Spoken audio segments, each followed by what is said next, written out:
two things that are very near and dear to me are this combination of grit and intellectual honesty. And a lot of people, those are mutually exclusive. But in my world, those are two sides of the same coin. And it's especially important in our business because it does require this level of unwavering grit to be able to make something that is improbable into being successful. But I think it also requires a level of intellectual honesty to know when you're beating your head against a wall that's just not going to break. And I think the best founders balance those two traits really, really well.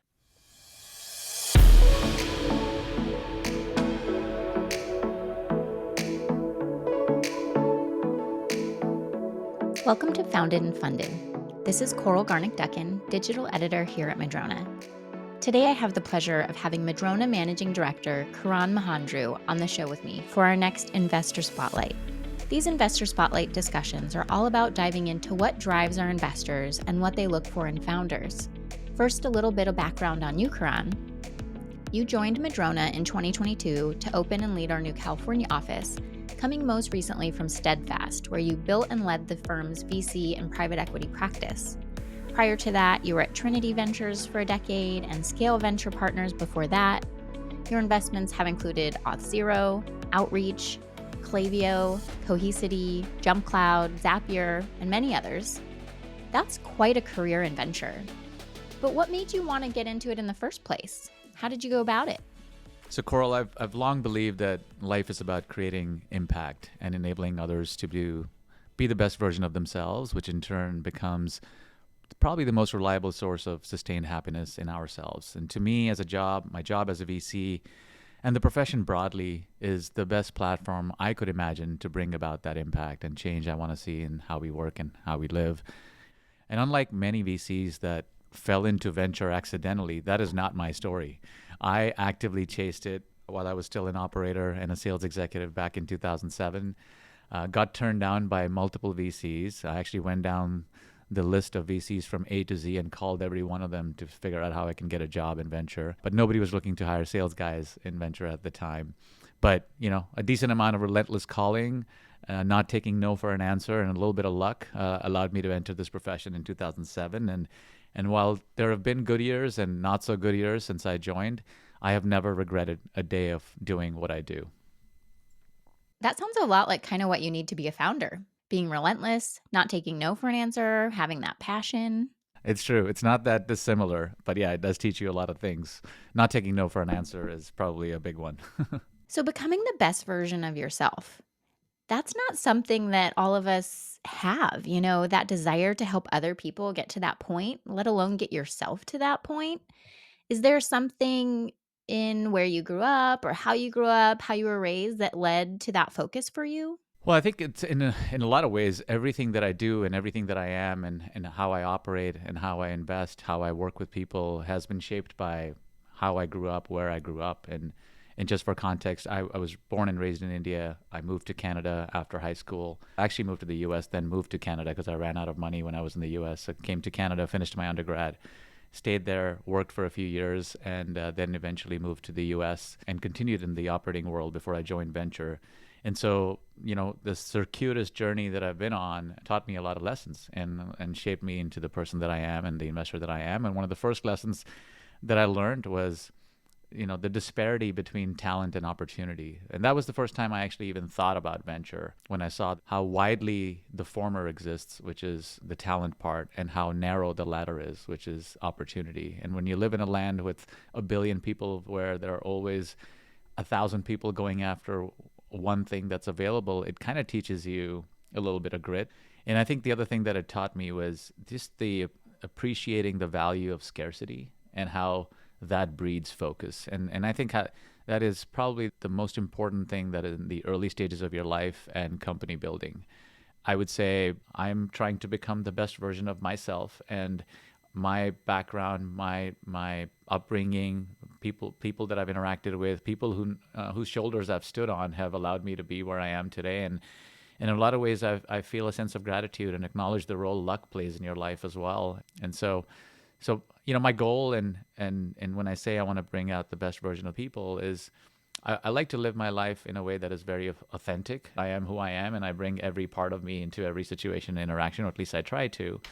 And I think understanding the person behind the title and roles, and to have them understand me as a human being, and to show vulnerability and to acknowledge weaknesses.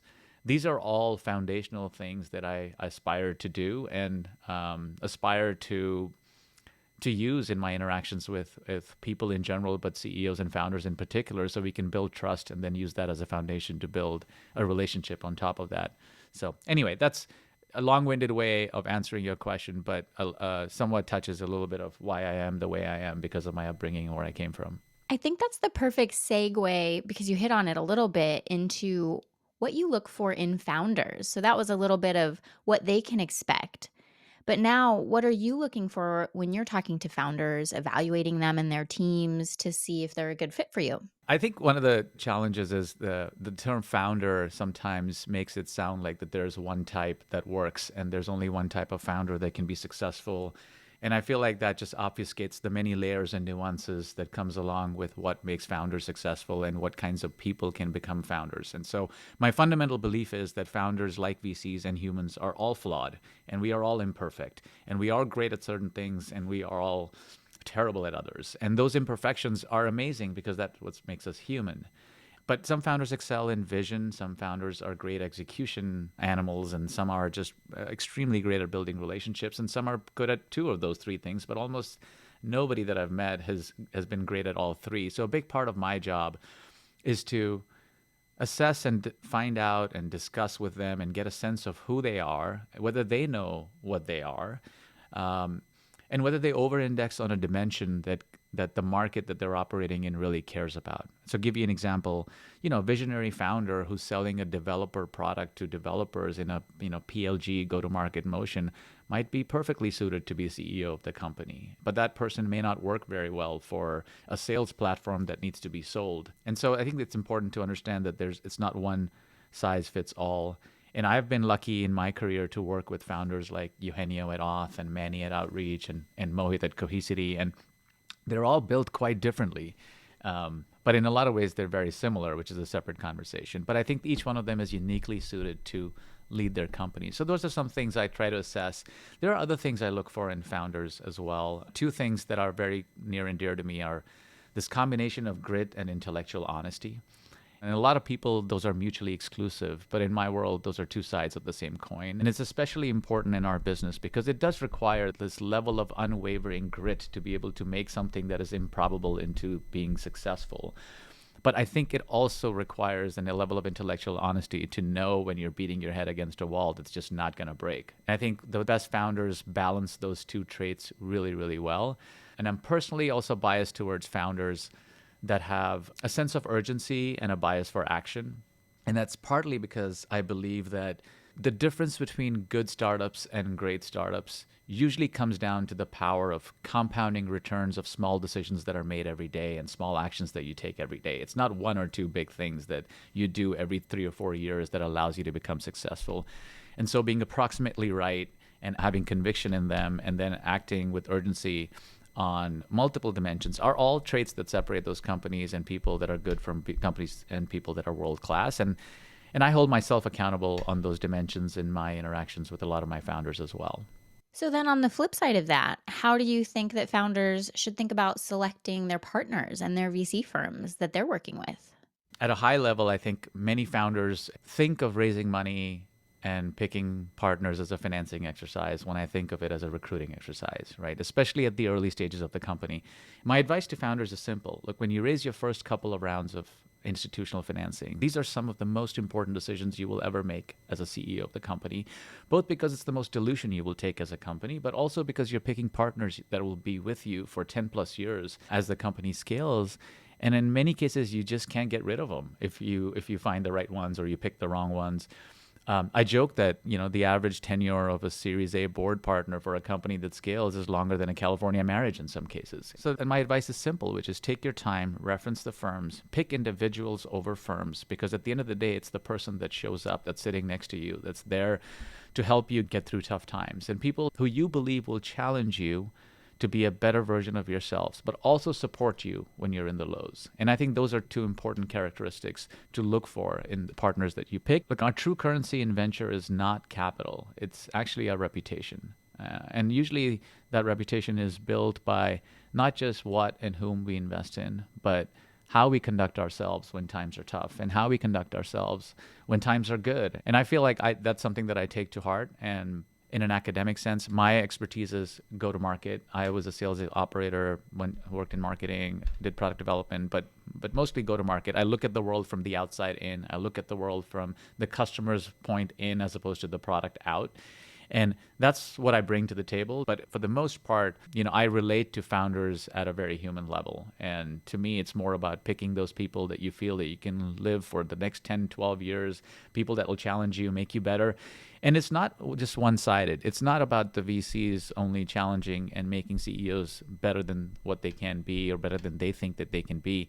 I actually think the most fulfilling relationships that I've had with the founders that I've been lucky to be involved with, they have made me better as a venture capitalist. They have made me better as a human being. They have made me better as a father. And that's something that I, will always remember at some point when I hang up the jersey and go home. I was like, I will be a better person for having done what I've done for the last 17 years, but I will be a better person because I had the privilege to be able to work with some of these founders that may challenge me to be a better VC. And I'm very thankful for that. And we're thankful to have you here at Madrona, coming in to open our California office for us and join our team. We love having you. Pivoting a little bit. So if we kind of look high level a bit here, over the time that you've been a VC, almost 2 decades, what are the biggest changes that you've seen? Yeah, the interesting part about that question for me is that our business is all about change. And in fact, more than anything, change is critical to surfacing the opportunities that we look for every day. So yes, there have been a lot of changes, probably more so in the last 10 years than any other decade in this profession. We went through a period of abundance and venture got transformed dramatically in the last 10 years, with one side being characterized by high touch, craftsman-like company building expertise, and the other side, for lack of a better term, was using capital as a weapon. And not surprisingly, many founders, and especially first-time founders, need both expertise and capital. So I think in some ways, that environment of abundance encouraged a lot of risk taking, good and bad. And if it wasn't for that amount of capital that flowed into the markets, we probably wouldn't have seen as many companies that did get created. But it also led to some really bad habits on the late stage side. There's a joke in venture: you could give a company 10 million or 100 million, it'll only last 18 months. And so people will learn to do bad things with the 100 million.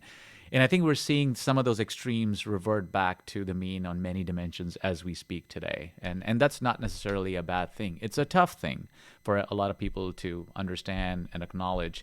But it reminds me of the Stockdale paradox, where Admiral Jim Stockdale talked about this, and he said that do not confuse the faith that you will prevail in the end, which is something that you cannot afford to lose, with the discipline of acknowledging the harsh reality of the present that you're in today. And I feel like we're having the venture equivalent of that right now, where companies are having to face the harsh reality of where we are today, but have to balance that with this unwavering grit and optimism and faith that they will prevail in the end, or at least most of them will.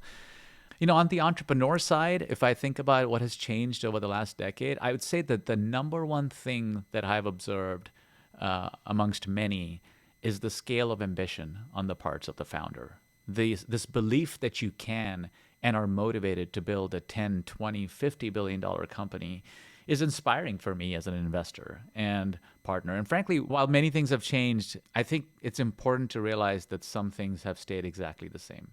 This business still has failure rooted deeply in the system. We fail as much as we succeed. It is still a great teacher of humility because failure is so prevalent in what we do. It's still about the founders who are the true heroes in our story. And it's still about believing in a vision that founders have and working relentlessly to make it a reality. And it's still about a lot of luck, whether folks like to admit it or not. And I think finally and ultimately, it all comes down to having the courage of your conviction on the part of the founders in what they believe in, but also on the part of VCs like myself who believe in their version of the future that doesn't yet exist. And ultimately, that's what matters in a world where we're operating in imperfect information, ambiguity, and uncertainty.